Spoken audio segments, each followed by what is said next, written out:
கடலூர் மாவட்டம் விருதாச்சலத்தில் பழைய பிளாஸ்டிக் கடையில் திடீரென தீப்பற்றி எரிந்ததால் அப்பகுதி முழுவதுமே புகை மண்டலமாக காட்சியளிக்கிறது.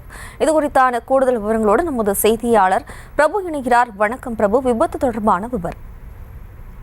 வணக்கம் ஜெயந்தி.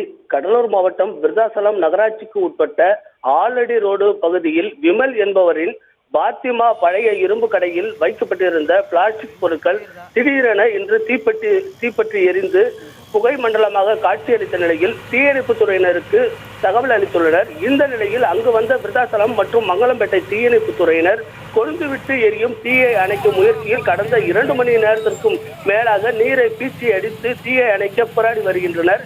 கடைக்குள் இருந்த PVC பைப் மற்றும் பழைய பிளாஸ்டிக் பொருட்கள் அதிகமாக எரிந்து கட்டுக்கடங்காமல் தீ எரிந்து கொண்டிருப்பதால் தீயை அணைப்பதற்கு தீயணைப்பு துறையினர் கடுமையாக போராட வேண்டிய சூழல் ஏற்பட்டுள்ளது.